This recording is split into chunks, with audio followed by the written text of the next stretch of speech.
know what you're looking for.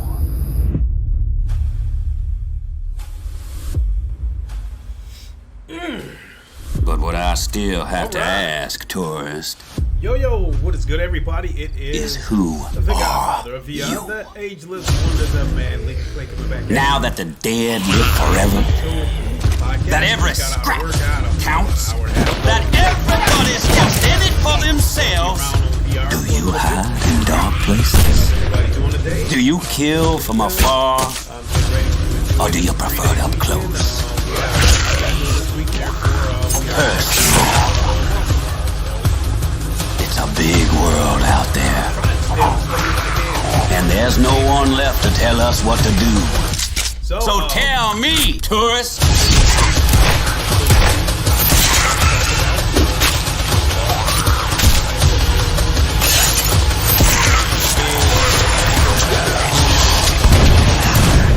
Who are you?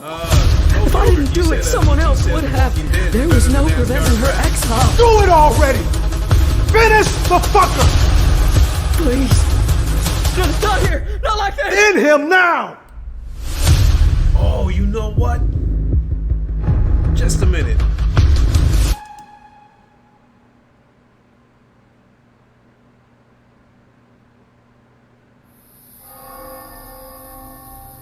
Oh, I know why you've come here. I know what you're looking for. Alert box. Oh my God. I can't believe I... Hold on a second, folks.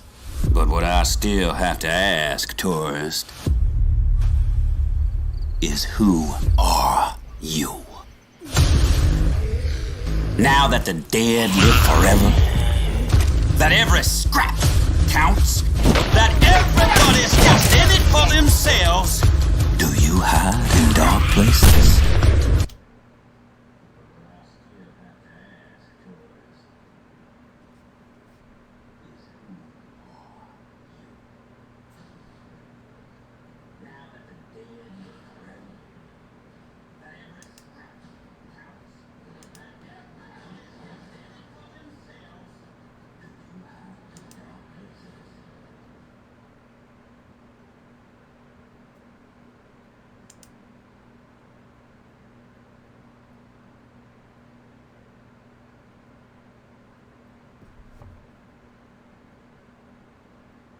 How's that?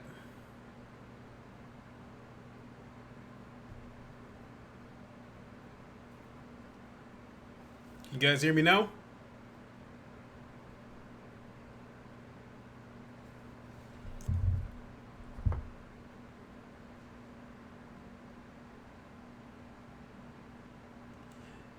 Yeah, I shut down the trailer. I'm just wondering if you guys can hear me now. Yep. Sorry about that, folks. God. So I got to start all over with all this stuff I was talking about because of this trailer. My deepest apologies about that. But hey, you know, I'm glad you guys caught that because I would have rambled on and on and on. But so as I was saying, how's everybody doing today? I'm doing pretty good. Just got out of work not too long ago.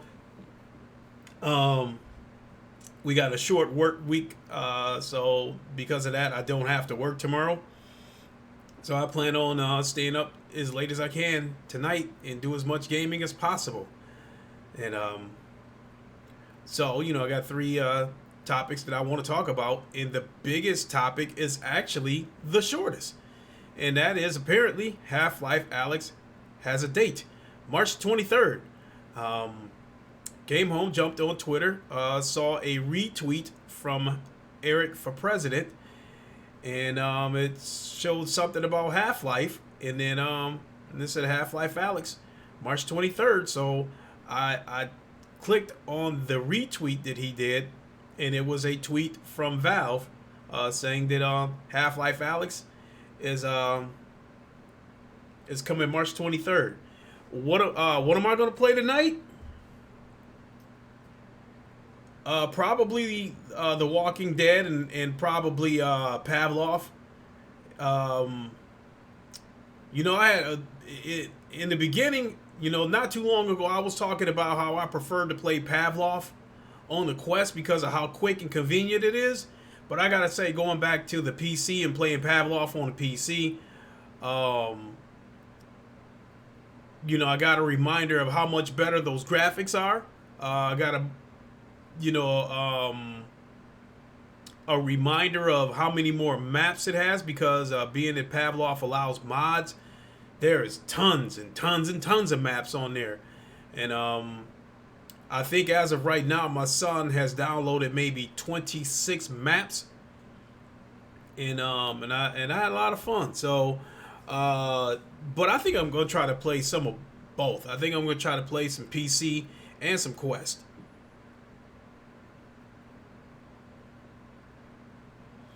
So you said credit's on them. Don't move date. So have I tried Onward yet? Yeah, I've got that game, Ham. But truth be told, I never really got it. I've never really played an online match of Onward because by the time I had got Onward, I had already had Pavlov. And matter of fact, I think I already had Pavlov, and I think I had already had Contractors. So by the time that I got Onward, Contractors was my favorite game.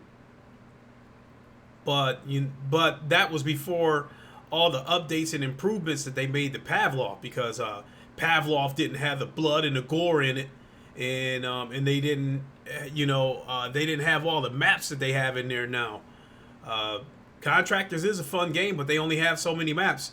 And then as far as Onward goes, I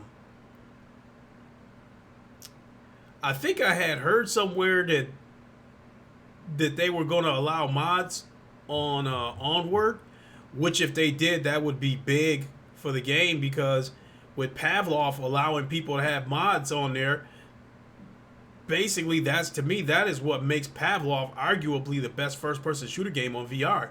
Not so much because of how immersive or anything like that, because in terms of gameplay and immersion and interaction, you could make the case that Pavlov's no different than Onward or than Contractors. It's just with them allowing mods, just so many different more modes, so many different more maps. So, but I will say that Onward was the first VR first-person shooter that I was made aware of that was on PC. Because by the time I discovered Onward, we didn't have Firewall yet on the PlayStation VR, so I was starving for a first-person shooter game. I was like, I want a first-person shooter game, and it took a while for the first-person shooter games, or Firewall to get to the PlayStation VR. And Onward is the game that made me start thinking about getting a PC. So, but going quickly back to this Half-Life Alyx, I guess March 23rd is apparently the date. I kind of had a feeling it was going to be late March. Because I think if it would have been in early March, I think they would have told us this news about a week ago. But I figured the later they wait to tell us, the later in the month that this game is going to release. I like the realism of Onward. I'll have to try some more Pavlov. Pavlov is really fun. But yeah, I'll have to go back and try Onward and go through it thoroughly. So I'm glad we finally got the date. I wish it was earlier in the month. PSVR, Quest, Rift S, and Index. See, I had PSVR before my headset took a dump. I got to get another one. And I might have to put that on hold for a little bit. But I still got Quest and Rift S. Index, no. I will say that if there was a, I feel like if there was a ton of games out there like Lone Echo and Half-Life Alyx, and if there was more games out there like that in terms of the graphics and interaction, I believe I would have bought an index because it would have been worth it. We would have had enough games out there to justify it. You know, but I'm not buying, you know, because I probably say about a year and a half about this time, we had a lot of games out there that looked like Rec Room, you know, in terms of the graphics, in terms of the character models and that kind of stuff. There was no, you know, do you think they will hit the 23rd bug free? Ah, boy. We'll have to see, because they claim that the game's not going to get delayed. I'm led to believe that if there's going to be any hiccups with Half-Life Alyx, it's going to be with the movement, because you know, we know that like when they were supposed to show Half-Life Alyx at the Game Awards and they didn't do it because I guess because they didn't want to show everybody that teleportation was going to be the method of travel. I mean, because we're far enough along now in VR that, you know, teleportation shouldn't be your only method of travel. You should also have an option, you know, for you know, smooth turning and you know, full freedom of movement.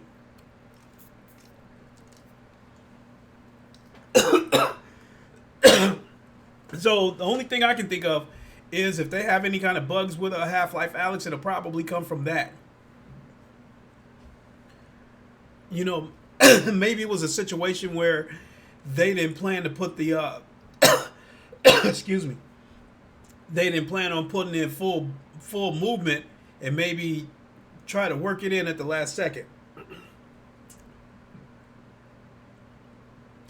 Ham, you said, oh, I would recommend getting a stock, you know, for Pro 2 for Onward. Well, that site, GoQuest VR, that, you know, the gamertag highlighted in his video a couple of weeks ago, I did go to that site and I did order a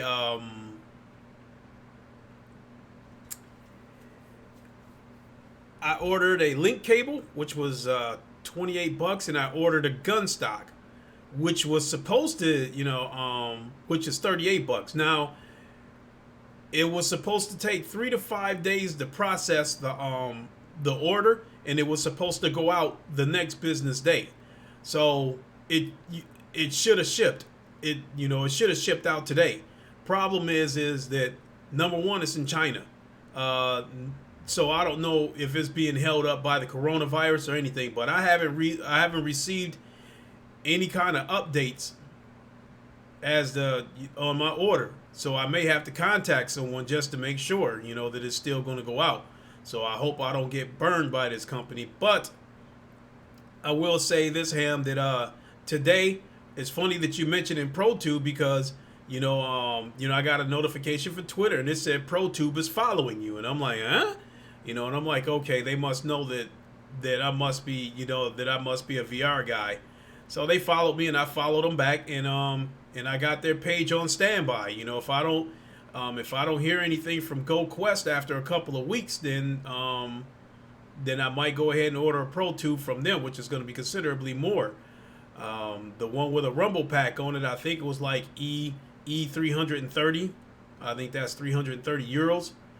And but one without it was like just the tube was like, I think like 60 euros, which I'm guessing is probably going to be like 75 American dollars. But you know, but I'll if it gets down to it, I'll buy it, because my son absolutely wants one of those, because he said it'll help him steady his aim, you know, playing Pavlov and other first-person shooter games. So yeah, you know, again, March 23rd, Half-Life Alyx. You know, I'm looking forward to it. I wish it was earlier in the month. I'm not upset by it, because I kind of had a funny feeling that it was going to release late in the month. So, you know, I got enough VR games to get me through. Between the games that I have on the Quest and the games that I have on PC, I have enough to get me through. So So we'll just see what happens on the 23rd. So next up, I paid off my Lexus. You see these two cars here. These are both of my cars. You know, the one on the right, the burgundy one, is my Lexus. It is an old car. It is a 2008 LS 460, and then the one next to it is my 2006 Acura RL. But they're both paid for, and I don't have a problem driving older cars in order to have little or no car payments. So when I bought that Lexus, I had enough money to outright buy the car, but it would have drained me. It would have left me drained. So I just said, okay, I put half the money down on the car, and I'm thinking to myself, okay, I'll go ahead and make payments on this car for about a year. Even though the loan was going to be 36 months, I figure I'll pay for this car for about a year to give me time to, build up some money, to recoup the money that I put down on it, and then I would pay the car off. Well, after 5 months, I said, the hell with this. I just don't want to deal with payments. So I went in and paid it off. But I will say that all the time that I've been working overtime these past few months has paid off, because it allowed me to recoup some of the money, in paying this car off. So it is all mine. No one can take it from me. And I love both those cars. So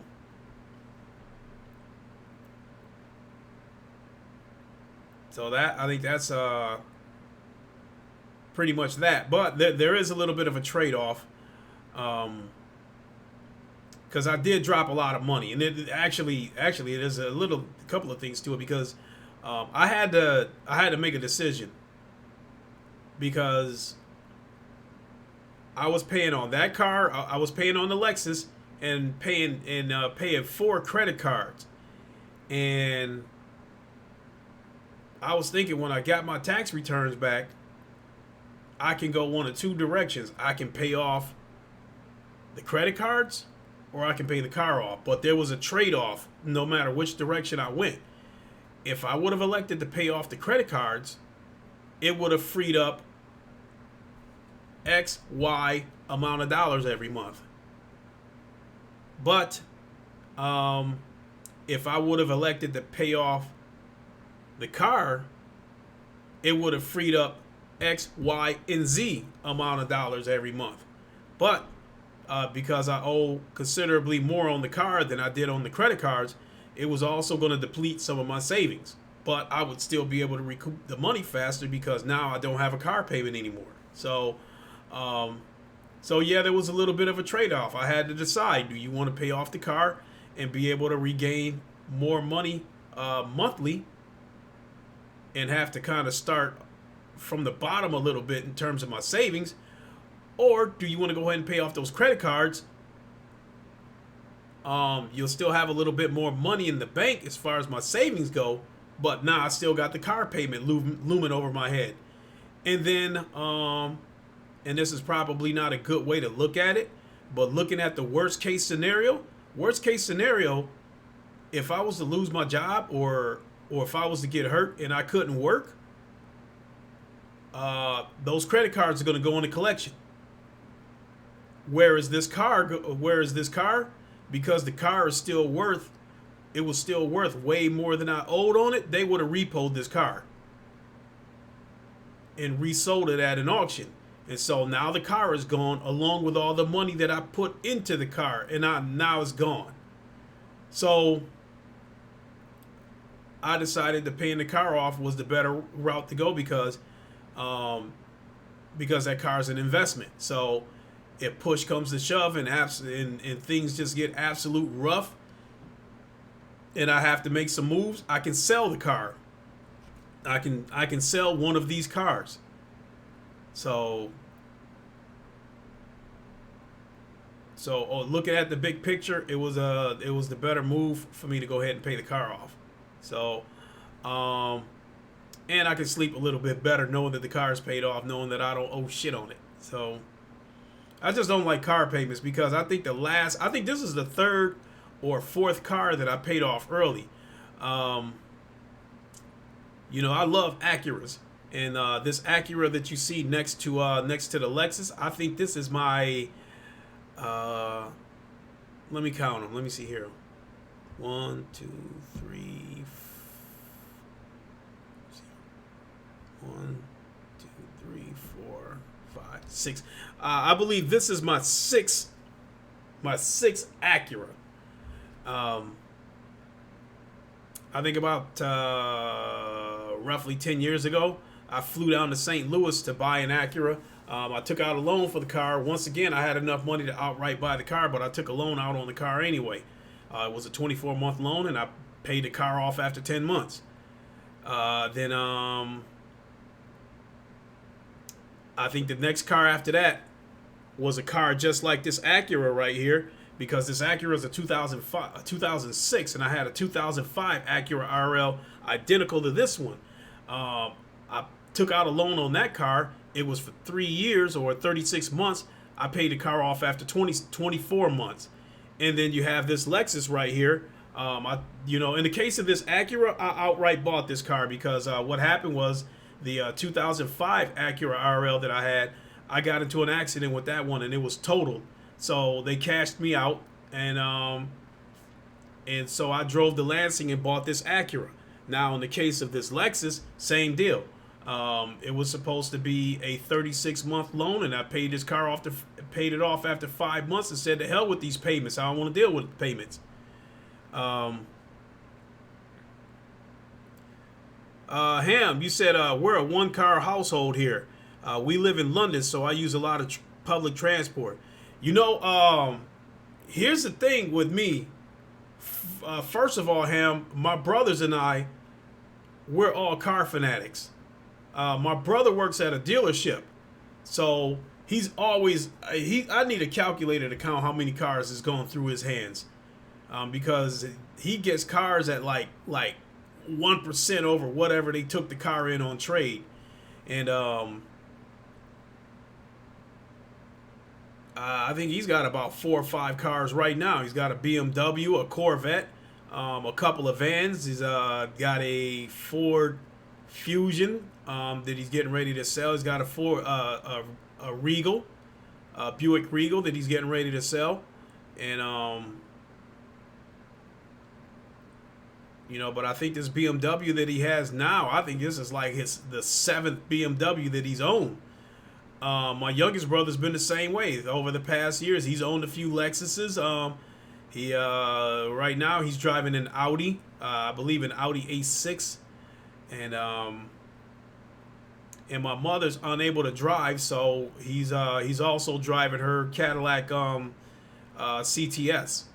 So, but here's the thing. At one point, Ham, I had 5 cars, and they were older cars, but I had 5 cars. You know, my brothers and I, we're all the type of guys, we're always going to have at least 2 cars, because my thinking is, when you got one car and that car breaks down, and it's a situation where the car costs an arm and a leg to get the car fixed, and you're going to be without a car for 2 weeks, what are you going to do? You know, in some parts of where I live, there's no transportation in parts of the city. So by me always owning more than one car, if one car breaks down, I can jump in the other one and keep going, and I can send the car that broke down, I can send the car to the shop when I get ready, and not a situation where, okay, I got to send this car to the shop, and then I got to see if I can find another car, see if somebody will let me use a car to get around, see if somebody will come pick me up, drop me off, all that kind of shit. So it's like, at one point when I had about 5 cars, 6 if you include the person that I was dating back then. So it was like when her car broke down, I was like, oh, go ahead and take that car,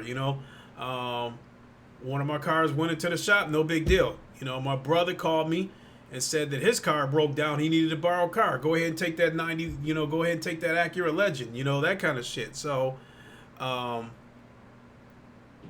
always going to own at least 2 cars, just for the simple fact that if something goes wrong, I got a backup car. So so basically with these two cars, the Acura is basically my everyday car. And I think that car is the perfect combination of luxury and sport. It's all-wheel drive with 300 horsepower. Handles pretty damn good. It's got a lot of bells and whistles, navigation, voice command, all that kind of stuff. I think I mentioned it's got 300 horsepower. And then the Lexus, I drive that one on the weekends. 380 horsepower and tons of bells and whistles, DVD player in there, all that good stuff. So let me back up a little bit on some of these comments. Also, you're saying our current car I got for a bargain, Toyota Aris Hybrid.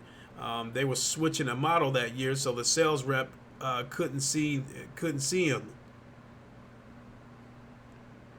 Couldn't see in them. Okay, that was less than a year old. Paid less than half the price. Wow.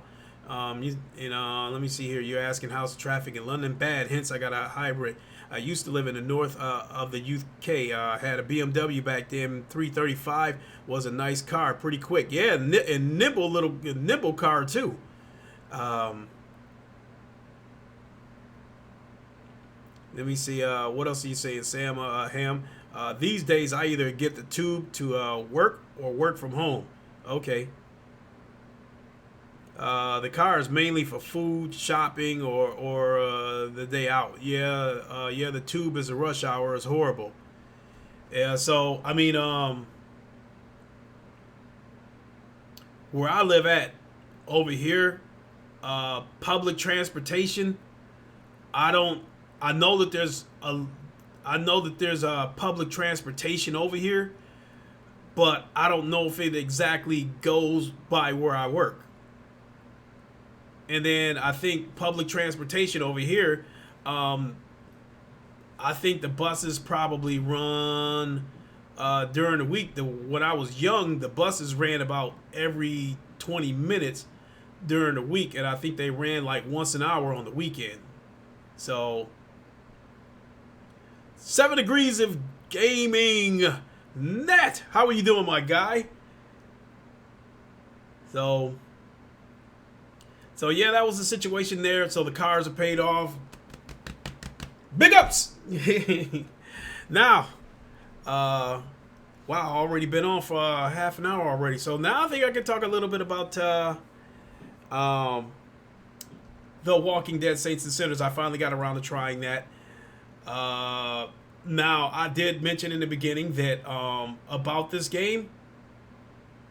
Based on what I had seen about this game, I was not impressed with this game, but I was still curious nonetheless. And I think that, I think you can say it like that, and hopefully it doesn't come out negative because, case in point, I bowled on a league for about 15 years. You said how are things going in Wakanda?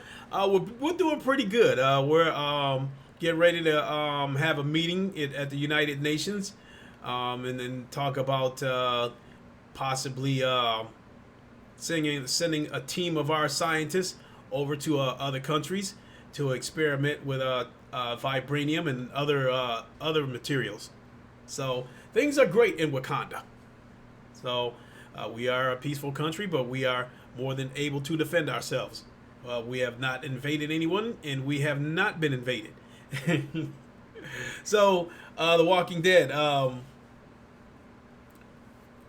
So I guess to put it in terms, I bowled on a league for about 15 years, and and for a few of those years, I carried a 200 average. So when I watch a bowling tournament on ESPN and I see these guys shoot a 225 or a 250, I'm not impressed with it because on any given day, at one point, I probably could have beat one of those guys on any given day, but it still doesn't change the fact that I still like to watch those bowling tournaments.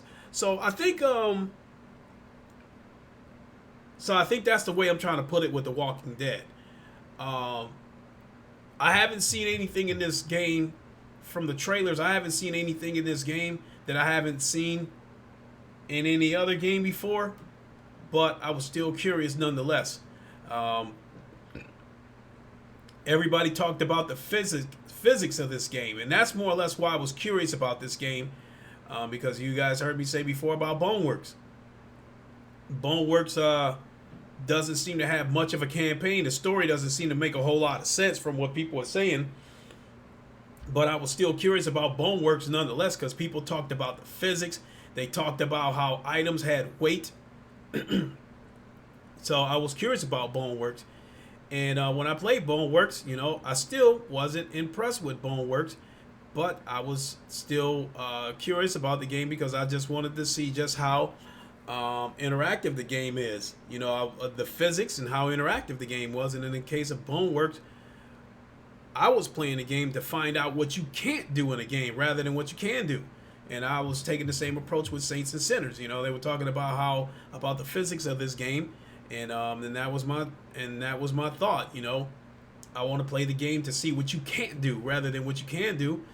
And I've only played the game for about 45 minutes so far, so that's all I can tell you right there.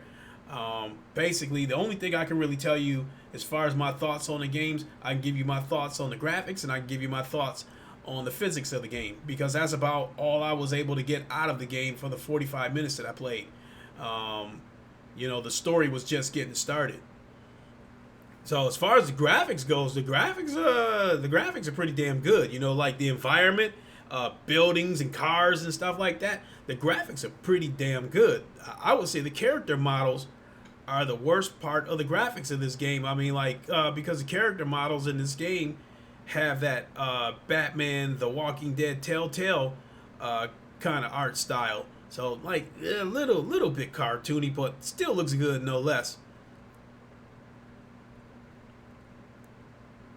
So you said lay the truth on me, Lincoln Clay.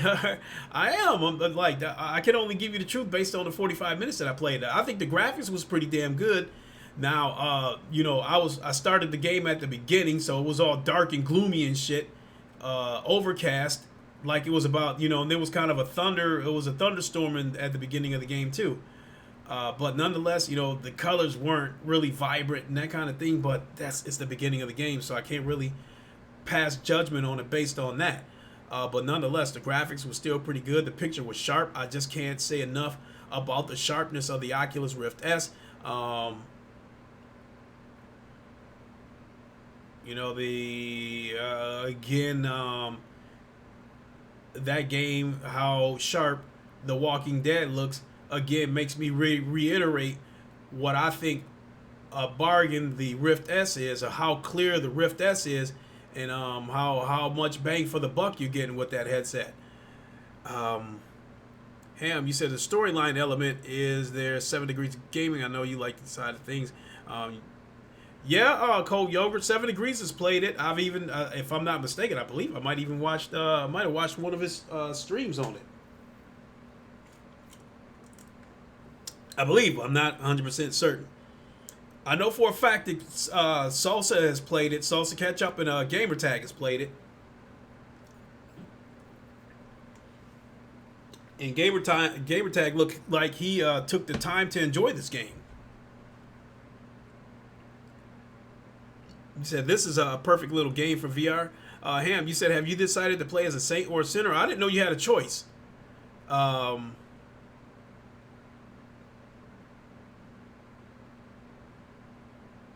I guess I guess either side that you pick, you're gonna have to do some gruesome stuff on here. Cause I'd imagine if you choose to be a saint, you're probably gonna have to make some gruesome zombie kills. But if you choose to be a sinner, then you might be making some gruesome kills on saints. I don't know. So I haven't decided. You know, I'll figure that out. Because I do plan to check this out a little bit more tonight. Cool, I played about 55 hours. I was too cautious. God, is that much play time in the game? My goodness. So now, you can do either. I started nice, but I switched. Okay. Now, getting to the physics of the game. Now, the physics for the little bit that I tried, the physics remind me a little bit of Boneworks. The one thing that I did absolutely like from the physics standpoint was the axe. You know, during the tutorial, I picked up that axe and I had to use 2 hands, and when I swung it, the axe didn't just like stop like that. It actually still had a, you know, still had a little bit of momentum. You know, and I had to kind of pull it back to, you know, to stop the axe. You know, to stop its momentum. So.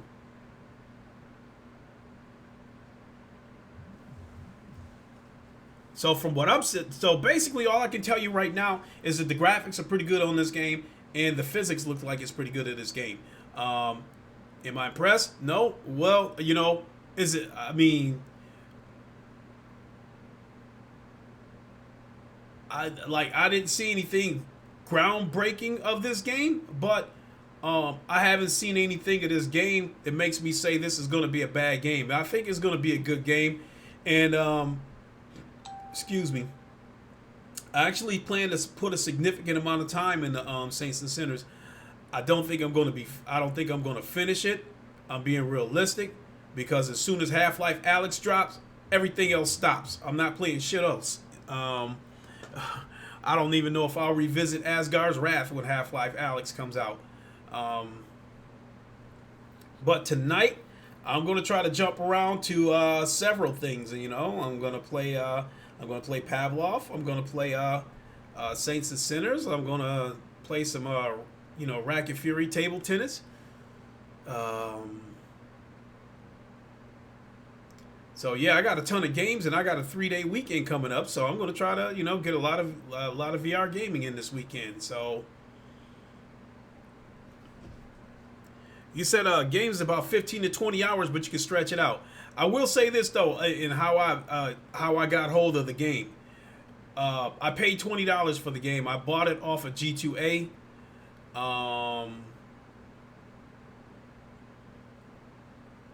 And especially with the amount of money that I spent to pay off that Lexus, I'm in a position where I just can't go buying stuff left and right the way I did before. So because of that, I'm probably going to have to put getting another PlayStation VR headset. I'm going to have to put that on hold. I'm probably going to have to put some other games on hold that I was interested in. Half-Life Alyx is the only game that I can guarantee that I'm going to get moving forward. As far as the PlayStation VR headset goes, I might not get one until it's time for Iron Man VR to come out. And but I will say that I felt like I had to jump on this because I went to G2A and I found I found The Walking Dead for $20. And that was one of the big issues with this game, with The Walking Dead with me.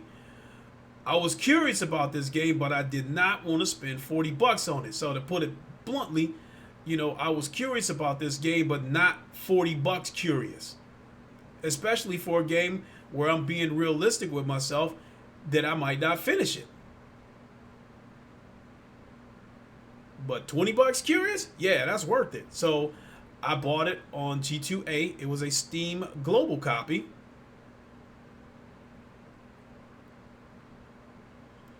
And the only unfortunate part about buying it that way is that I won't be able to get it cross-buy, you know, because I bought it off of Steam.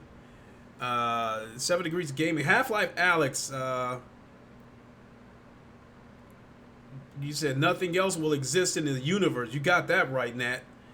Code Yogurt, you said, guys, the bow can save you bullets. Hold an arrow on one hand and use it as a stabbing weapon. Get 3 kills on 1 arrow. Wow.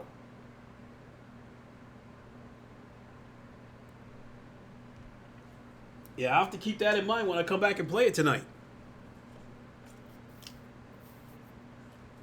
Now, you guys heard me talk about my situation about not wanting to stream from my gaming PC because I don't want to put all that weight on there and kill it again. But even if I wanted to stream The Walking Dead, I wasn't going to stream it anyway because this game has been out about a month now. So I have to be realistic, and like nobody really would have watched. If I would have streamed it, not too many people would have watched it because anybody that's already interested in this game, has already played it or probably have already seen all the videos that they want. 7 Degrees of Gaming, you said you got a great deal there, Lincoln. Hey, I'm not gonna lie, I do believe some developers don't care for that when people go that route, but G2A can save you some money on some games. You know, I tried to contact the developers. You know, on their website, there was really no way that I could, you know, even though it said contact us, I tried to contact them. You know, I sent the message. Well, I tried to send a message asking for a review key, but when I hit the send button to try to send the email, the send button wouldn't work. I couldn't click it. So then I tried to reach them on their Twitter page and tried to ask for a key over there. I got no response back. I don't think no one even looked at it. So at that point, I was like, okay, so since I won't be able to get a developer key, I'll just wait until it, you know, pops up on sale. Because even if I wouldn't have bought this game through G2A, I simply would have waited for the game to go on sale at Steam and then bought it.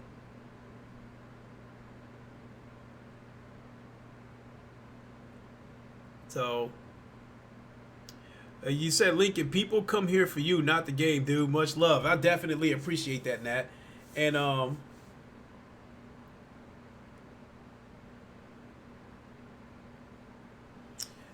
Cold Yogurt, you said we're waiting on your Resident 7 stream.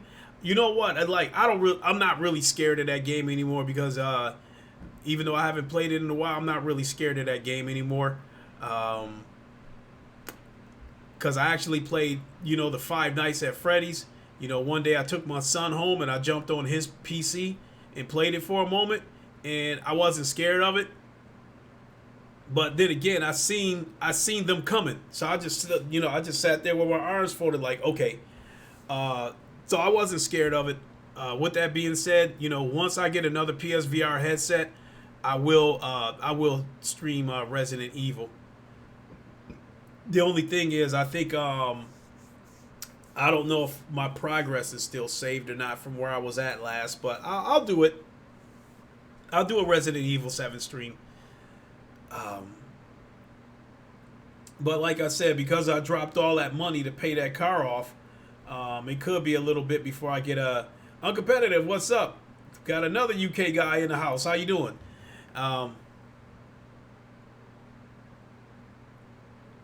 So yeah, because I paid that car off, it might, I don't know, might take a month or so for me to get another PSVR headset. But eBay seems to be the cheapest way to go for me to get a headset. So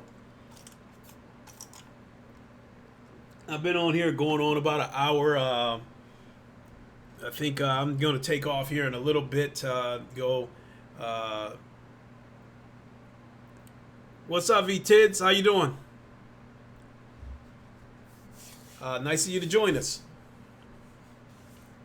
So I'm probably going to go join my brother here in a little while because he bowls. He shoots pool on a league on Thursday. So I'll probably just go there and spectate for a little bit. And then when I get back, I'll definitely play some games here.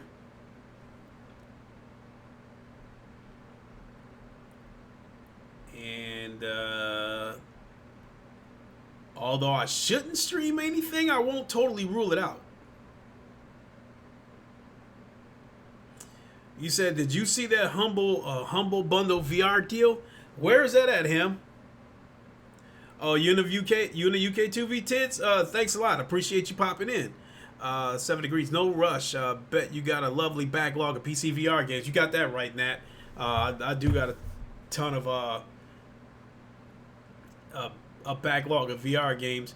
You know, my backlog of flat screen games, they're dead. I'm not coming back to them.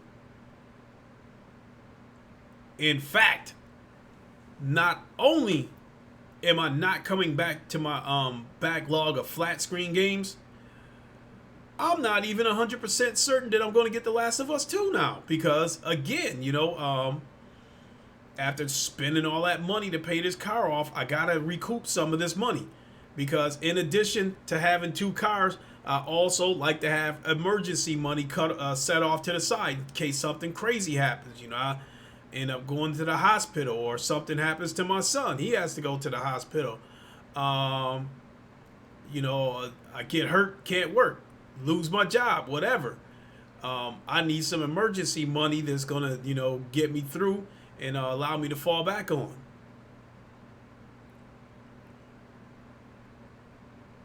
You said a bunch of games for E11. I mean, where's this bundle at? Is this at the Oculus store or Steam or what is it?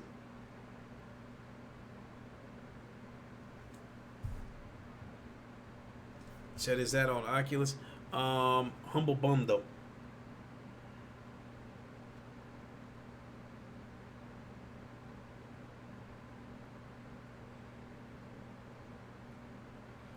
Let me see if I can Google it.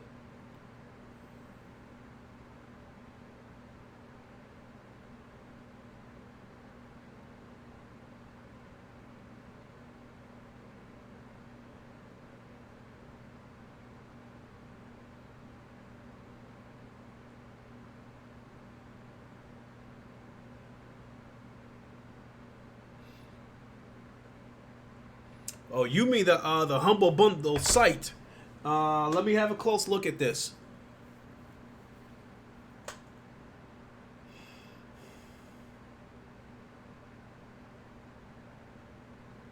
Humble Bundle VR bundle.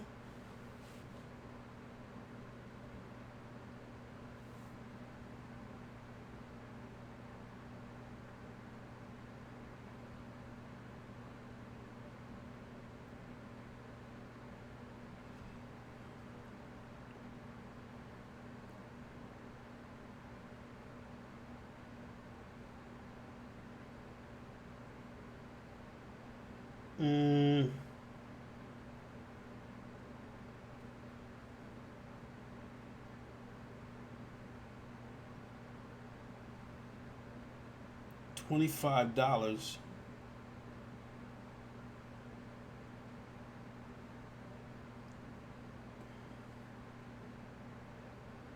Okay, let me have a look at this again. Apparently, you can choose your price and where the money goes to. Okay. Let's see here. It says get Moss, Gorn, Cosmic Trip, Space Pirate Trainer, and more. I have Moss on PSVR. I have Gorn on PCVR. Cosmic Trip, I don't know what that is. Space Pirate. I think I got the Space Pirate Trainer demo or something like that on the Quest, which is something I'm not really interested in.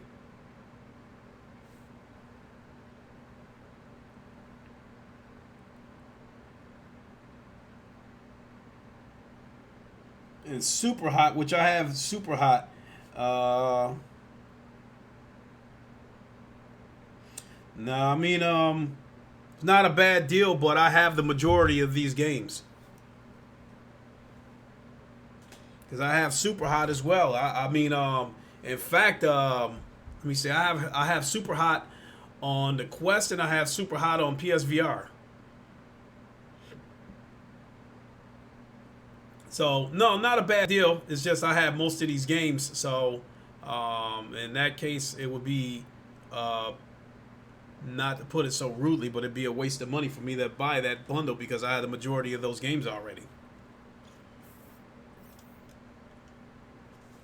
Yeah, Smashbox Arena didn't do anything for me because, like, in fact, Smashbox Arena actually pissed me off because when Smashbox Arena first came to the PlayStation VR, my thought process was that they know we are starving for a first-person shooter. And this was the best that they could give us, you know, until it actually happens. So I was thinking to myself, I'm not going to play Smashbox Arena because I don't want to look at a romper room looking game and then try to, like, use my imagination to feel like I'm playing some kind of intense first-person shooter. Nah. So, no, I didn't even want to touch Smashbox Arena. And at one point, I think that game on at the PlayStation VR store was about $5. And I can tell you that I'm gonna call them first gen games. You know, using the PlayStation VR as the benchmark. I mean, after looking at this Walking Dead trailer right here, hell no, I'm not gonna go back to playing some Smashbox Arena. You know, look like some shit that came out in 2011.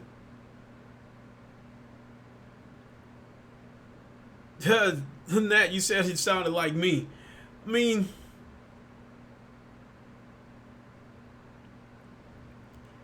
even Super Hot, I had to make myself like that game because I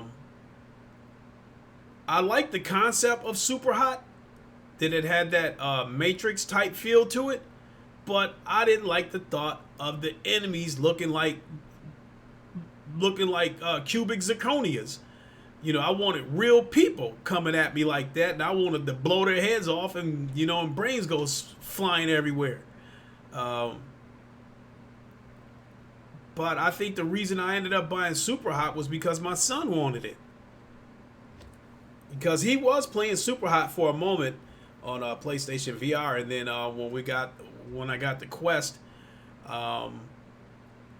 you know, he didn't exactly ask for it. I just said, "Do you want Super Hot on the Quest?" And he was like, "It doesn't make a difference," and I went ahead and bought it.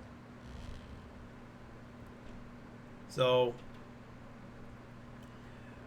I mean, yes, Super Hot, yeah, I still feel like Super Hot alone is still worth $20 because it's still a good game. You know, even though I wish it had photorealistic graphics instead of a white room that looks like a nut house, and the characters looking like cubic zirconias. You said you want Super Hot with real life mod? Yeah, exactly, him. And Nat, you said never apologize if you don't like something. Honesty and integrity matter. And you're absolutely right, Nat. And I've explained that to my audience before. That's the one thing you possess that I don't, and that's the ability to be brutally honest. You know, and you know, if I didn't like something, I'd try to be professional about it. You know, try to steer around saying whether the game was trash or not.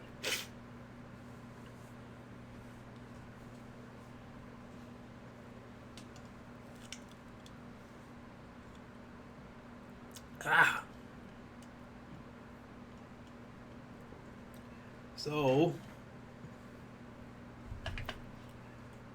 let me take a quick moment, check Twitter, because I have been making some posts this past week. And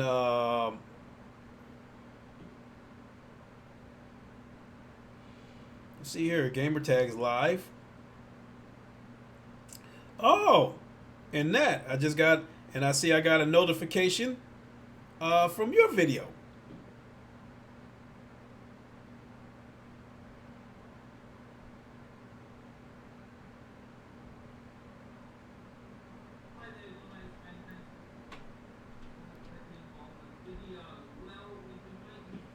And I see that beard's coming back too, Nat.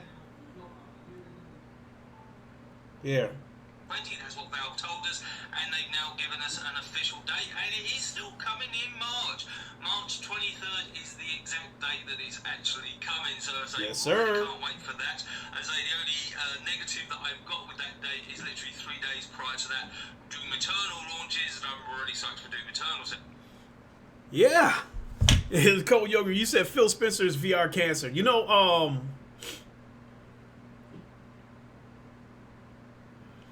I kind of knew this was going to happen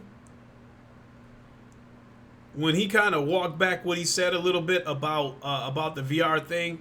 First, he said nobody's asking for VR, but now he walked it back, you know, because he sees that VR is growing, and now he's saying that he hopes that VR continues to grow, that it becomes so important that it becomes a no-brainer for them to get involved in it.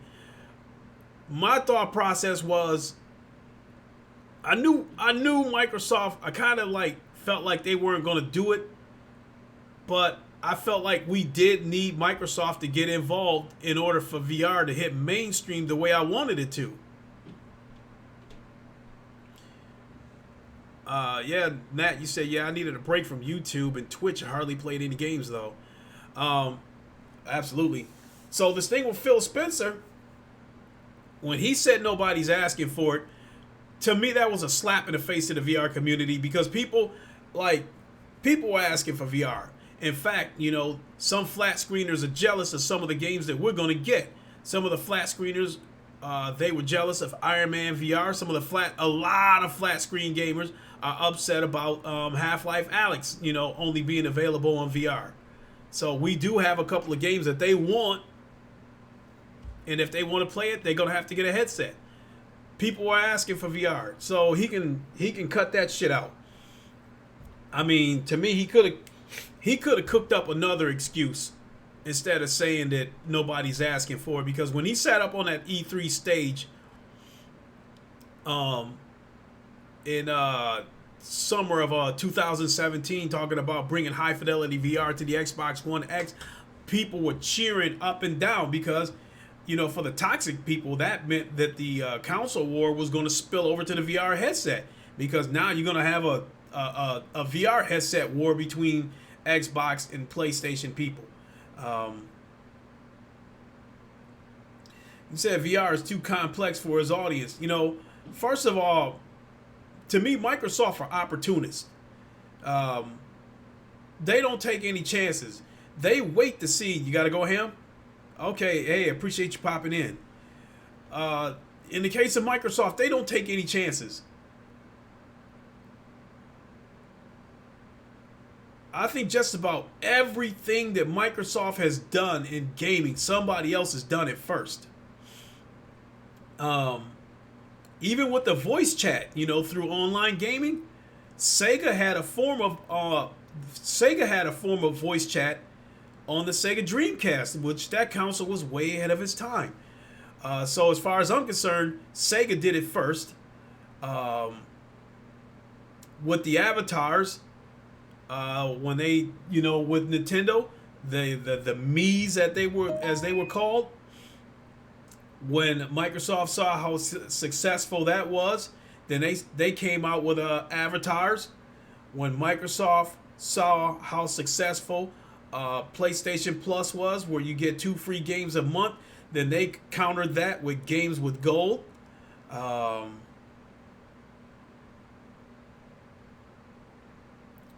Rumor has it that that the Xbox One X was a quick response to Sony coming out with the PlayStation Pro. So, getting back to my point, Microsoft does not take chances. They wait to see what is making a shitload of money, and then they try to jump on that bandwagon, but they usually, don't really do it themselves. So when VR gets hot, to the point where Microsoft feels like, okay, it's time to get involved, they're not gonna create their own headset. In my opinion, they're gonna. I could see them either trying to go back to Oculus. That would probably be the likely scenario, to go back to Oculus, because if they formed if they try to form a partnership with Lenovo or Acer or something like that to make a VR headset for Microsoft, what are they going to do about games? They won't have any games. In the case of Oculus, that would be the obvious choice for them to partner up with Oculus again, because Oculus can bring their library over to the Xbox. So that would be the obvious choice, because that would give Xbox gamers a library of VR games, and Microsoft wouldn't have to develop any of them. V-Tids, you said, Lincoln, have you played Lone Echo? And will you be playing Lone Echo 2 when it comes out? Absolutely.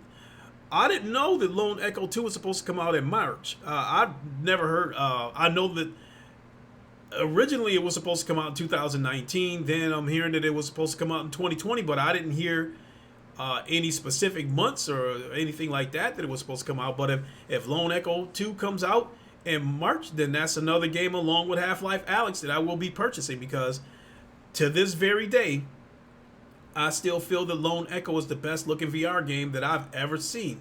via Lone Echo was amazing. I did play. I played about 80% of that game. Excuse me.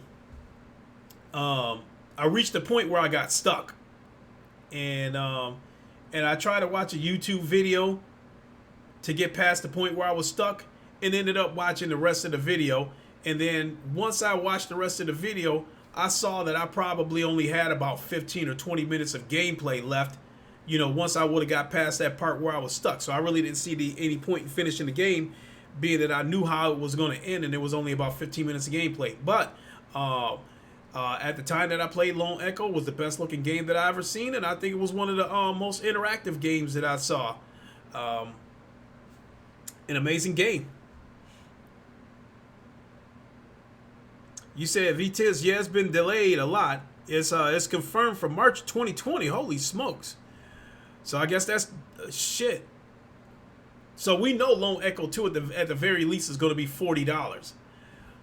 So right out the gate, we already talking $140 because I'm going to have to buy Half-Life Alyx. I got to buy my son Half-Life Alyx as well. And then I got to buy Lone Echo 2. So VTIDs, here are the games for 2020 that's on my radar.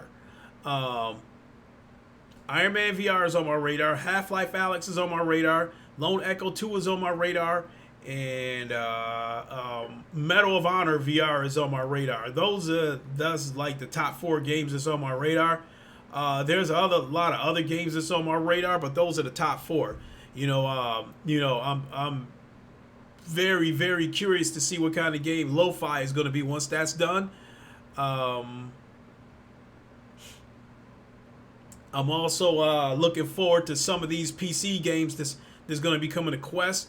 I'm excited for when Pavlov officially, makes it to the store, because once Pavlov goes official, a lot of people are going to jump on board with the Oculus Quest. A lot more people than what we got right now. And then Contractors and Onwards also supposed to be coming to the Quest. So I'm actually looking forward to playing the Quest version of those games too. So when you add all that up, there's a lot of games coming down the pipe. You said I have Lo-Fi. It's looking good so far. Yeah, good. You're absolutely right. 7 Degrees. It is a good look. Good selection of games. I think I said 2019. I thought 2019 was our best year in VR for 2 reasons. We got great games and a few headsets came out. We had the Oculus Quest, the Oculus Rift S. We had the Valve Index. We had the HP Reverb. I think we had the Vive Cosmos. Those are 5 headsets that I can think of, like, right off the top of my head, right out the gate. So we had a lot of headsets come out last year. We had a lot of great games with Blood and Truth, Asgard's Wrath, Stormland, Pistol Whip. We had a lot of great games in 2019. And I think 2020, is going to be an even bigger year because we got great games coming. And I think this game right here, I will say Boneworks. And even Boneworks was a decent game. But I think Boneworks is what started the direction that we're headed in right now, because Boneworks is the game that started the physics movement, because I think that's where we're headed with VR now, with these games being more physics-based. I think as far as the graphics goes, I don't think there's much higher than we can go than Half-Life Alyx until we enter the next generation. This current generation where we're at right now, I think Half-Life Alyx and like Lone Echo 2 might be the best looking games that we're ever going to get. So the next level would be the physics. How much physics can they put in these games? And I think Boneworks is what started it. This game right here, in my opinion, what's going to make this game probably a better game than Boneworks is it's got the physics of Boneworks, but it's got a story. And I think that's like in Half-Life Alyx, I just think it's going to be absolutely amazing. those amazing looking graphics, the physics. It looks like it's going to have a pretty good story, even though I've never played any of the Half-Life games. I still think it looks like it's going to have a great story. So I think this is I think 2020's the launch pad for games that are going to be physics based. Cold Yogurt, you said The Walking Dead Saints and Sinners is the greatest start of VR's 2020s. I can agree with that.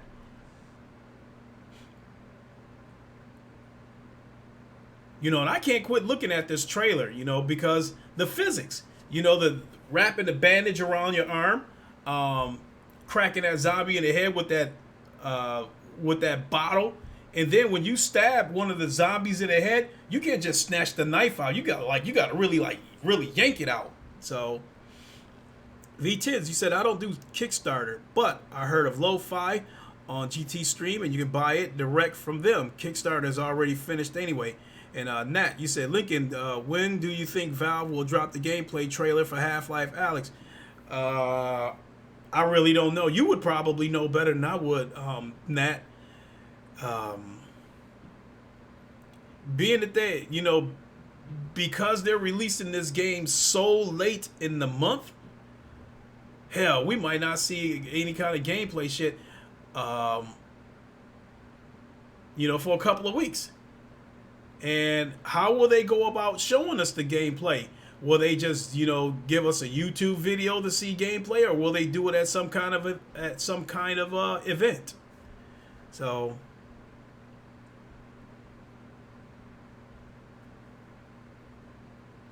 and V-Tiz, you said it's due to be released later this year, Q4, I think, for Lo-Fi. Yeah, I mean, as far as the lesser known games goes, yeah, Lo-Fi is on my radar. I do want Lo-Fi, but I didn't get involved in this Kickstarter because I don't want to see alphas and betas and all that kind of stuff of the game. I don't want to play it and see the potential of this game, but know that there's a lot missing and know that there's a lot that they still have to add to the game. I just want to see the game when it's finished because I want to enjoy the game when it's finished.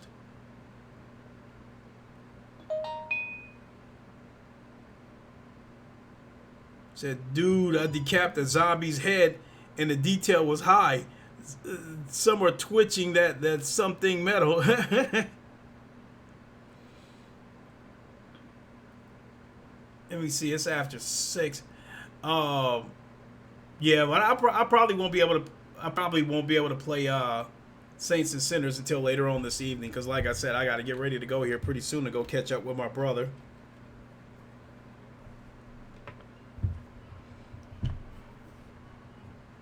But I am definitely planning to stay up late tonight.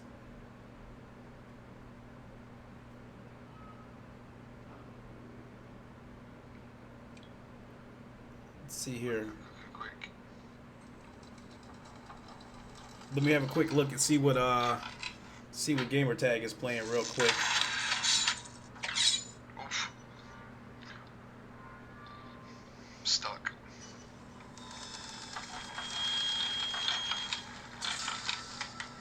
I want to go that way as well, though. Whatever it is, it's got a medieval type of setting. The Morrigan on Oculus Rift S, VR dungeon action. All right. Thank you, Nat. You said everyone give a Lincoln a like for this video. I mean, truth be told, I don't even really pay attention to that stuff. I've said it a million times in these streams. I just love interacting with everybody in the chat. Shoot, I think since I got out of YouTube jail, all the streams that I've done, all the stuff that I really needed to talk about probably took about a half an hour. But interacting with the chat, have made these streams go on as long as 2 hours. And I enjoy it.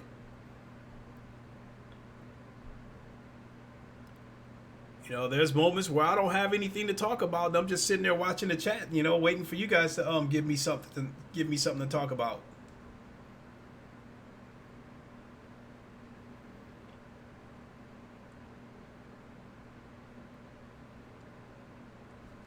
But I'm going to try to find something to talk about tomorrow because being that I don't have to work tomorrow, I'm going to try to do a podcast a lot earlier in the day, so everybody in the UK can catch it at a decent hour, because you guys are 5 hours ahead of us. And I got out of work at 2:30, which would be 7:30 UK time, and I had, and I had to take care of a few things. I had to make a couple of stops. Then I came home and played a little bit of Walking Dead, and then finally got on.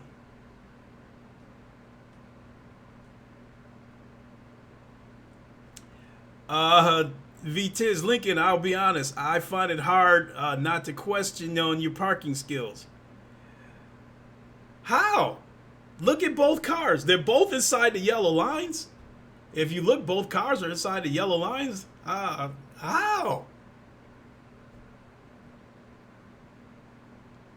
Hey, thanks, Nat. I really appreciate that. You said you're an amazing person. You deserve good things to happen to you. I really, really appreciate that. No, but VTiz, how?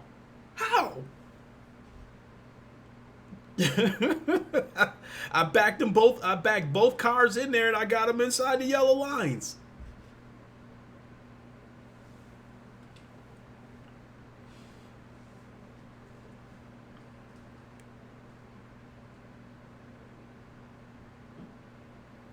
You said UK has that future time. Oh, you said the angles?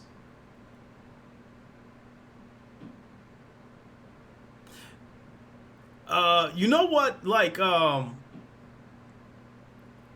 VTids, this picture was taken probably about a week after I bought that car. And when I took the picture, I originally only meant to put the Lexus in that picture. But the Acura kind of got partial into the picture, and I just said, hell with it. Let me back up and scoot over a little bit so I can get both cars in the picture. Oh, he said the car on the left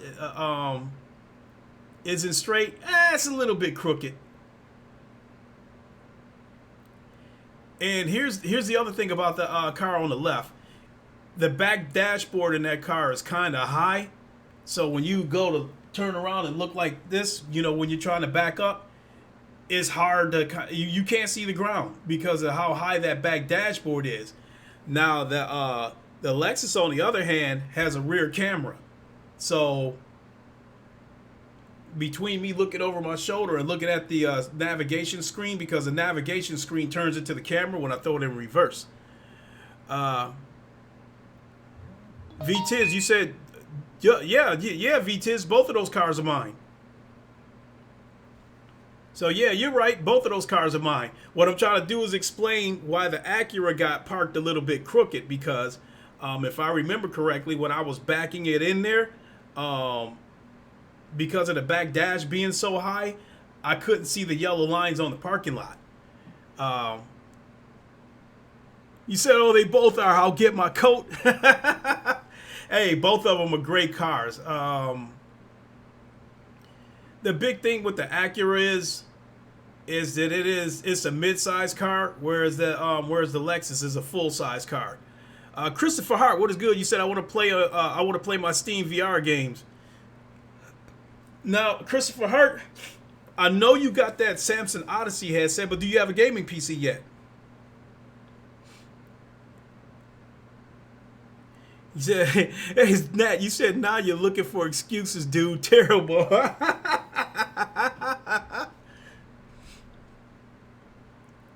Tron! How you doing? How you doing, young lady? Yes, thank you. Those are my two toys. That's on the left. That is my Acura Legend. On my Acura RL. I'm sorry. That is my Acura RL. And then on the right is my Lexus LS460. So yes, those are my two toys, so to speak. Christopher Hart, you don't have a gaming PC yet?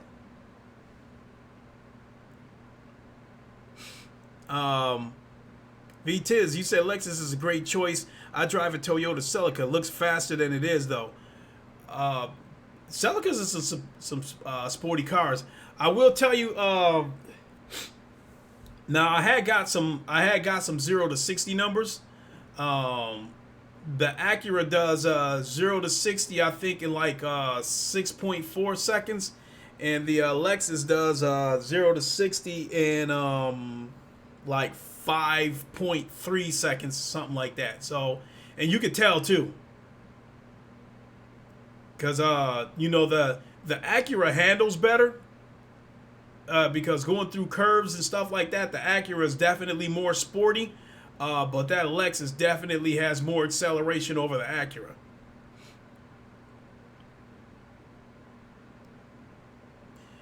You said your checks have been going to bills, Christopher Hart. Hey, I totally understand, because, you know, before you came into this podcast, Christopher Hart, I was telling people that, you know, I dropped a wad of money to pay that Lexus off yesterday. So much to the point where there's a few things I'm probably going to have to put on hold. Like, you know, my PlayStation VR headset took a dump, you know, about a week ago or whatever. I was going to get another one, but I might have to put it on hold for a little bit while I try to recoup some of this money that I spent paying off the Lexus. So, I totally understand.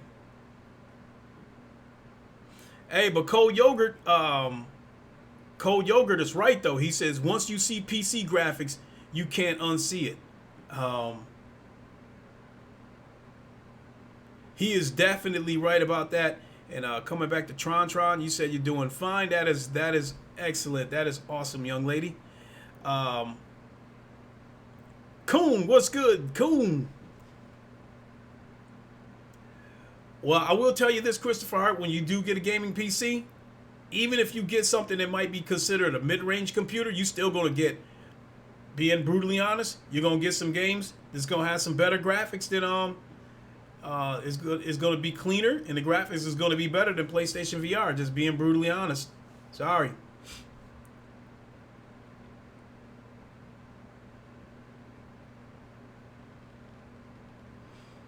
V-Tiz, you said that's why you can't trust a Lexus. You know, but I don't speed in that car. What's up, Coon? I don't speed in that car, V-Tiz. What's the point?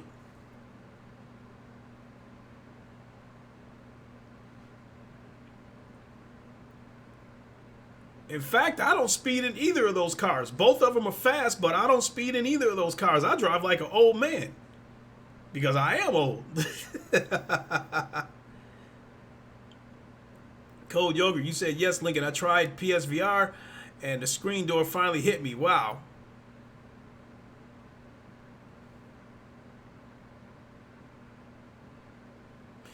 PSVR is fun. I'm not taking anything away from PSVR because you said PSVR is not top notch, but I know it's still fun. Look, fact of the matter is, even for all its blurriness that the PlayStation VR has, if they would have gave us more first-person shooter games, and they would have gave us more sim racers, and they would have gave us more multiplayer games, I'm not sure that I would have bought a PC.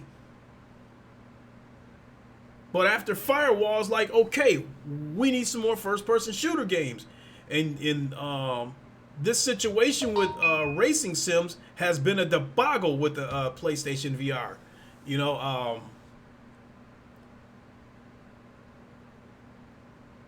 GT Sport is ideal, but it's not multiplayer. Drive Club was multiplayer, but the blur was absolutely horrible. After that, what do you got?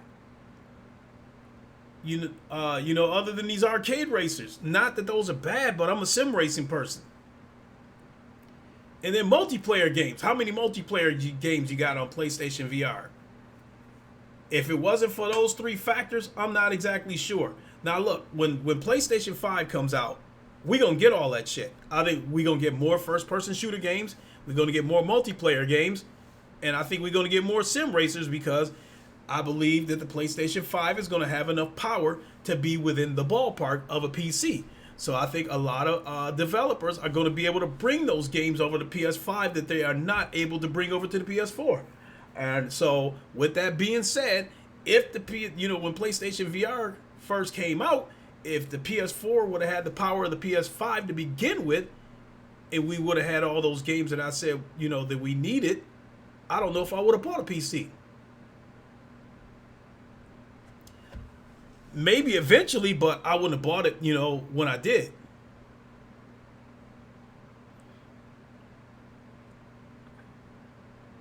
You said The Walking Dead Saints and Sinners is releasing on PlayStation VR next month?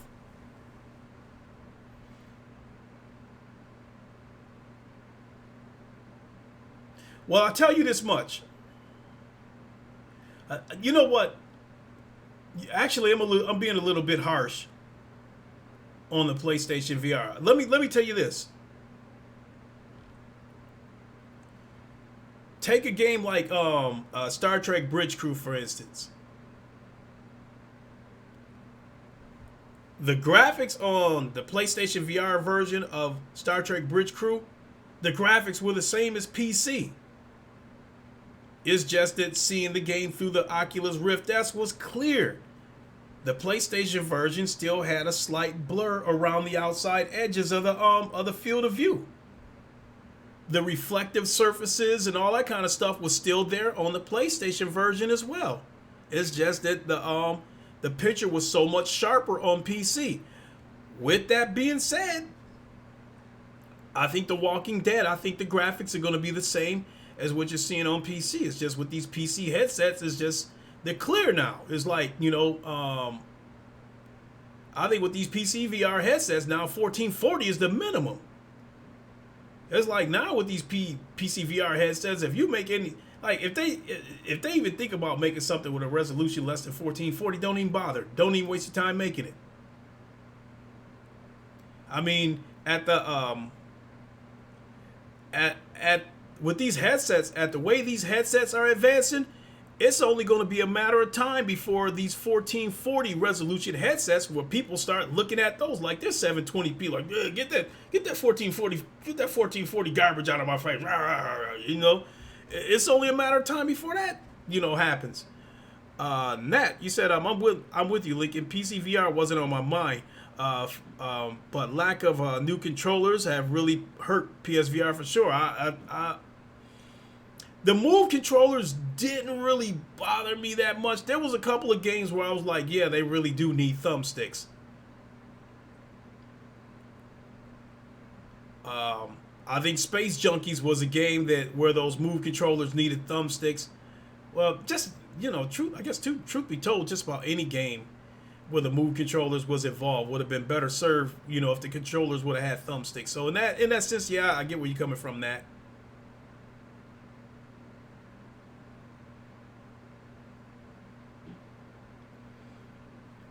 Cold Yogurt, you said, guys, Sony and Xbox stats is on VR selling. Here's the difference.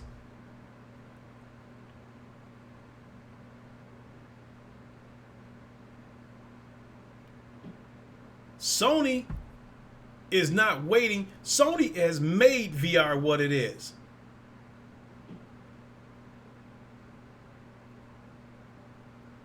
Sony didn't wait for VR to grow. Sony got in there and made it grow. And Sony's going to continue to elevate VR. They're going to put in the work to help VR get to the next level. Whereas Microsoft, I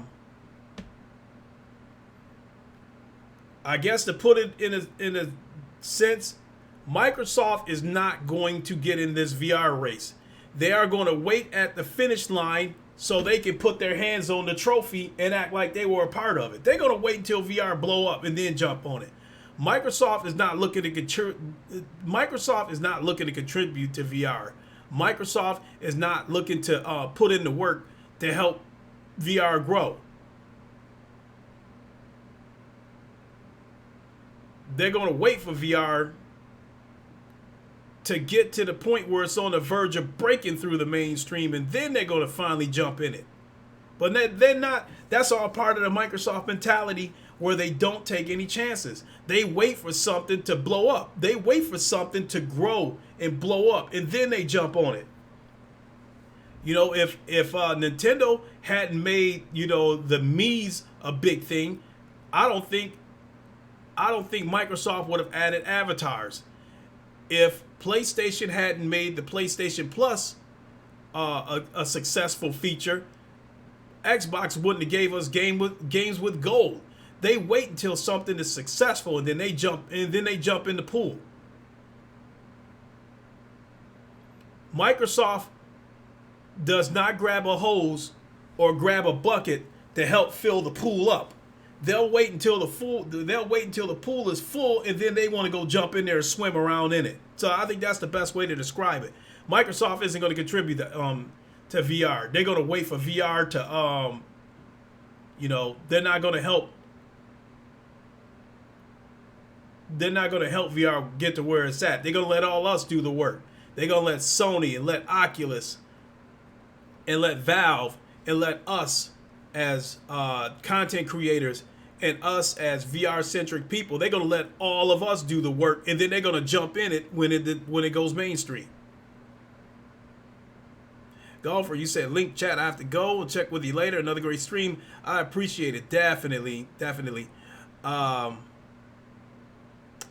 V-Tiz, you said Space Junkies was great. Shame the player base died almost instantly. That is because of Ubisoft's greed. That game never should have launched at $40. If they would have launched that game at $20, we would, I dare say,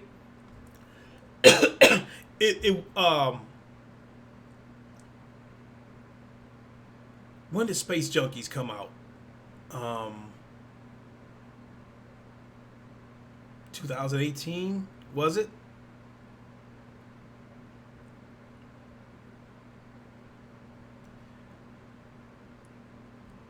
So just for the sake of making my point, if we say that Space Junkies came out in sometime in 2019, if they would have had Space Junkies at $20, they would have had a much bigger user base. It never would have died, and I dare say that people might have actually mentioned, Space Junkies as Game of the Year. It wouldn't have won, but at least maybe that many people would have said, hey, Game of the Year consideration.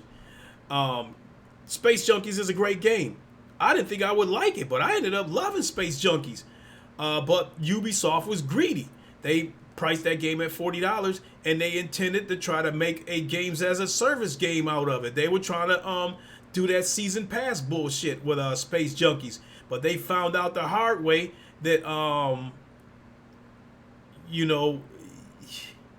something has to catch on before you can introduce an egregious practice to the point where people will just ignore it.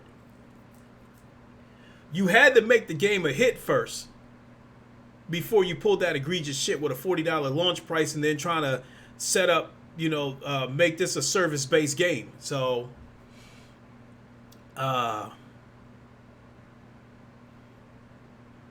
what else we got? Christopher Hart, PSVR 2 with PS5 will definitely push VR to grow.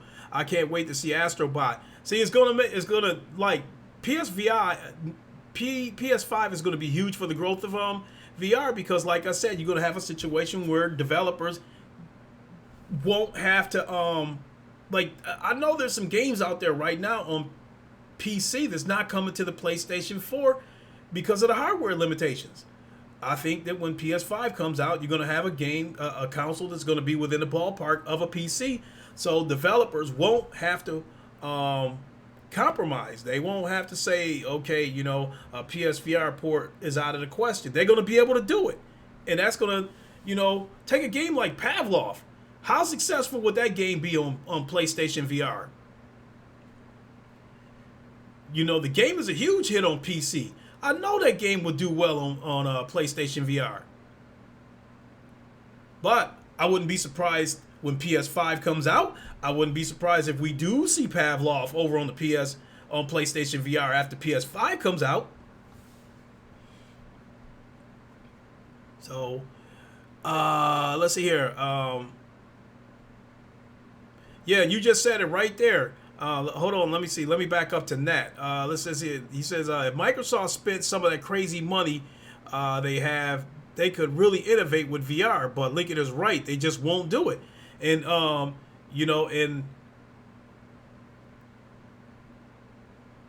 And Christopher Hart took what I was just saying and put it all in one short sentence. He said Microsoft wants to take the earnings from VR, not build it up. Right there. Microsoft wants to jump in the pool after everybody else did all the work to fill it up. That's just how they roll.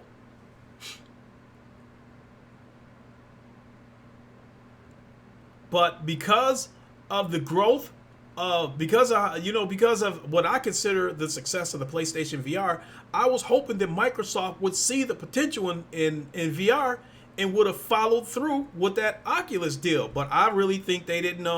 I think they backed out of that Oculus deal, not because of saying that nobody's asking for it. I think they backed out of that Oculus deal because Oculus is moving too fast for them.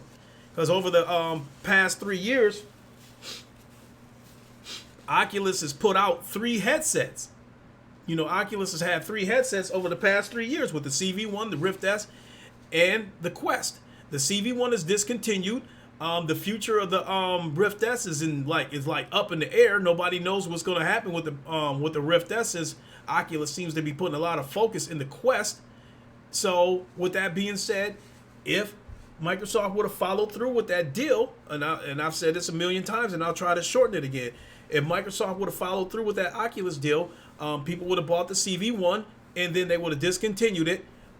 So with that being said, as soon as it's discontinued, the only people you would have been able to sell games to are people that already had the CV1. You're not going to be able to sell any of them till the new, to possible newcomers of VR. So now when the Rift S comes out, okay, there's your shot at getting new people on board with VR, new customers, but you know, people that's got the CV1, what if you change the hardware that forces them to have to upgrade to the Rift S? Now they upgrade to the Rift S. Now the Quest is out with the link cable, and now, you know, people are feeling like the future of the Rift S is in doubt. They discontinue the Rift, and now the only people that you're going to be able to reach within your ecosystems are those that already have the headset and not potential new customers. So I think that's why. So long story short, I think if Oculus would have had a situation where they would have supported one of these headsets, like, you know, the CV1 or the Rift S, if they would have supported the headset for 5, 6, 7 years or something like that, then I think Microsoft would have stuck with the plan to go ahead and follow through with that partnership with Oculus, because there would have been long-term, you know, revenue involved. Because if they would have supported the headset for 5, 6, 7 years, then, you know, then they still can reach potential new customers. So let me back up a little bit. Let me see here. If you love first-person shooters online games, Space Junkie is for you. I totally agree. VTits, can you actually find an active lobby these days? I think there's bots in there. So even if there's not live people in there, there's bots. But one of the things that does help Space Junkies is the game is crossplay. You can play with PlayStation VR as well as PC people, and that's also something else that I had suggested too, that I think Ubisoft should bring Space Junkies to the Quest and also make that crossplay, because if they did that, it would bring the game back to life. The game would have a life again. So Ubisoft, if you're watching, bring Space Junkies to the Quest. You know, it's been proven that, yeah, you might have to take some colors and some textures out, but they can do it. They can make that game fit on the Quest and make it run. So, excuse me. Let's see here. What else we got? 7 Degrees. Does Half-Life Alyx launch with PSVR 2? You know, Nat, I don't know if Half-Life Alyx launches with PSVR 2, but I think I think you very well could see it on the PS5. Because if they wanted to make this game exclusive where you had to come directly to them to get it, us Oculus people and us Vive people wouldn't be able to play Half-Life Alyx, but they opened it up. You know, if you have a PC VR headset, you can play the game. So when the PS5 comes out, a console that presumably would have enough power to run Half-Life Alyx, why wouldn't they take it over to the PS5? I would love to see it.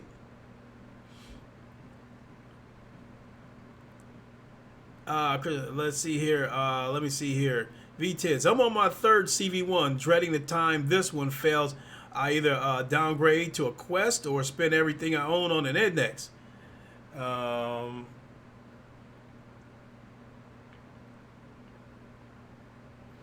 would like to recommend a Rift S because I think you'll get a clear headset for less than half the money.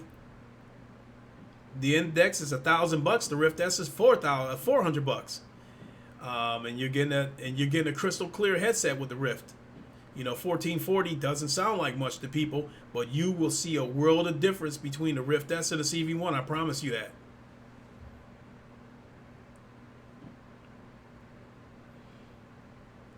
Cold Yogurt, you said Russia's crossplay. So yeah, VTids, I would, you know, if you're in the market to get another headset, you said I can't handle the audio of the Rift S, mate.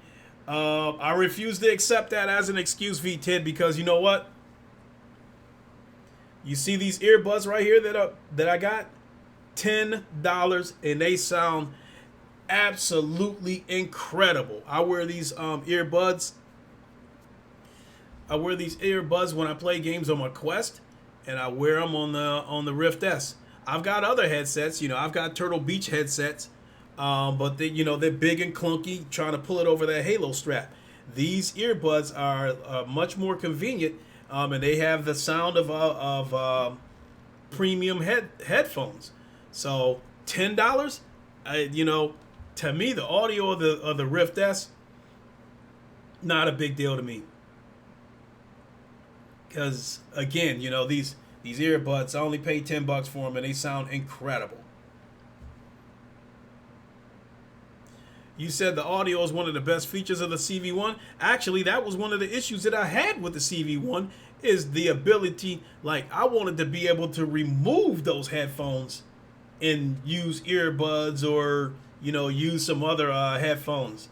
So yes, the audio did sound good on the CV1. Don't get me wrong, but with but the speakers on the CV1 still allows for outside noise, which in my opinion kills some of the immersion. Earbuds, when you're wearing earbuds, you know, they're inside your ear, so there's no noise from the outside world. And it makes it all the more immersive. And so for $10, shit, it's cheap.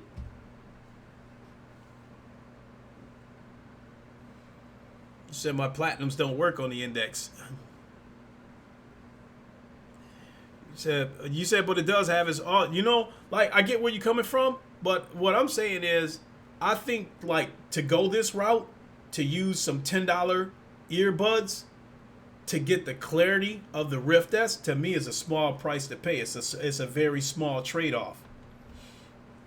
Because if you were to give me a choice and say, do you want the audio of the CV1 or do you want the clarity of the Rift S? I'm going to take the clarity of the Rift S. You said that I find the CV1 earphones incredibly immersive, and the 3D sound is incredible. I don't hear the outside world with the CV1. I could. You know, so if my son, you know, with the CV1, if I was playing the CV1 and my son needed to ask me something, he could just ask. But when I'm wearing earbuds, I don't hear shit, you know. So, like, every time my son wants to talk to me, he has to tap me on the shoulder.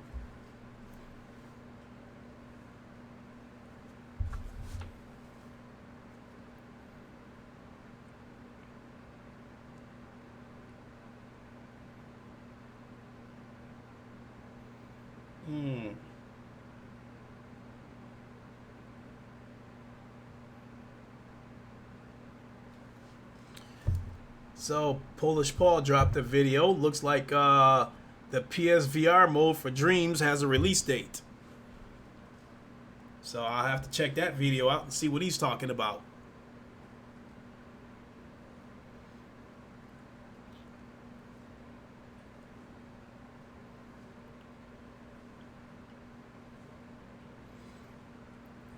So I'll get ready to take off here shortly. And that's another thing that's absolutely beautiful about the Oculus Quest. I can just throw it on, play for a few minutes, and then head on out the door. You said, I guess it's an individual thing. I respect your comments, which makes sense. I just don't like having earphones in my ear for long times. Okay, I can understand that. You know, my son doesn't like earbuds either.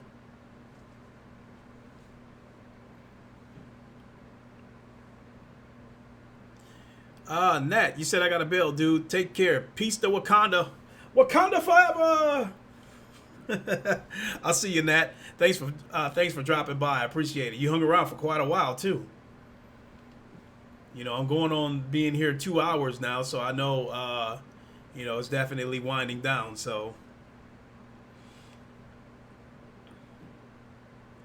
and I think I think I'll pull out the Quest and play a little something before I get out of here.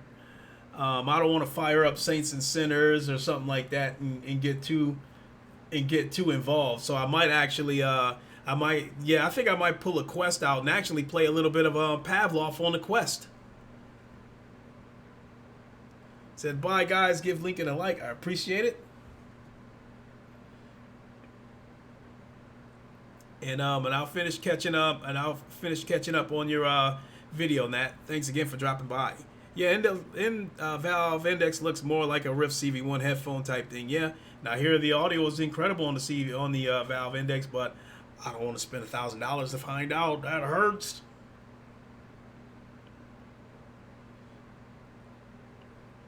That hoits.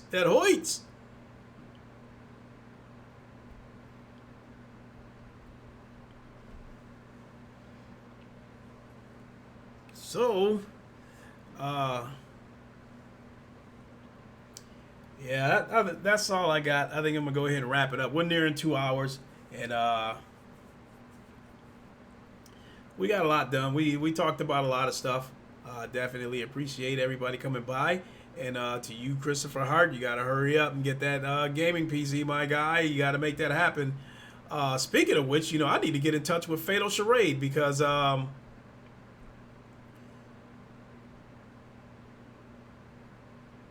you know, he was hoping to see about getting a Rift S this week. So I need to get in touch with him and find out if he was able to get things in motion to see about getting a Rift S, because I really want him to get on board. And you know, he borrowed a friend's CV1 for a while, but I promise you, when he sees the Rift S and sees the clarity of the Rift S, it's gonna be like, you know, he gonna be thanking himself that he didn't buy a CV1. He gonna be like, damn, you know, glad I got the Rift S, you know. So, but that's gonna do it for me, everybody. I appreciate you all tuning in. I really appreciate it. So I think what I'll do is tonight I'll play Saints and Sinners some more, and then you know, and then I think I can talk about it a little bit more tomorrow.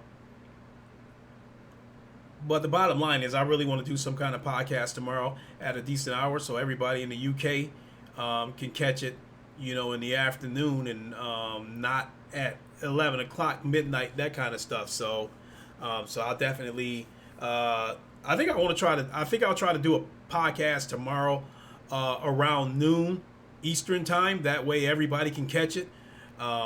Everybody in the UK, I think it'll be about 5 p.m.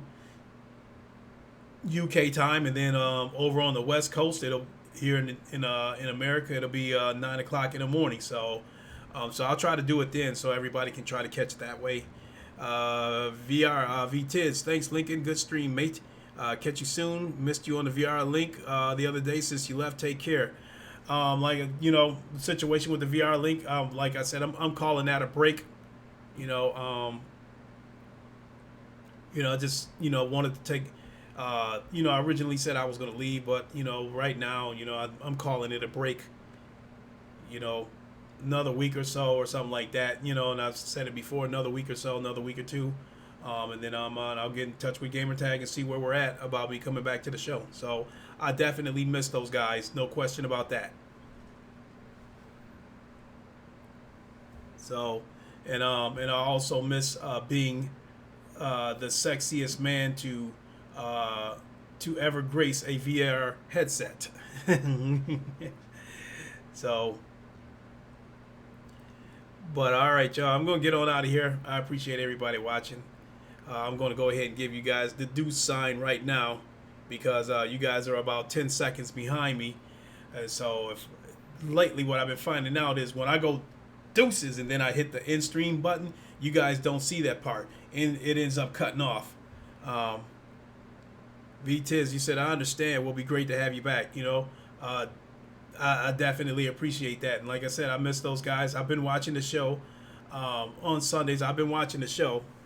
And it's been a great show, definitely. So, but that's gonna do it for me, folks. Thanks for tuning in. I will catch everybody later.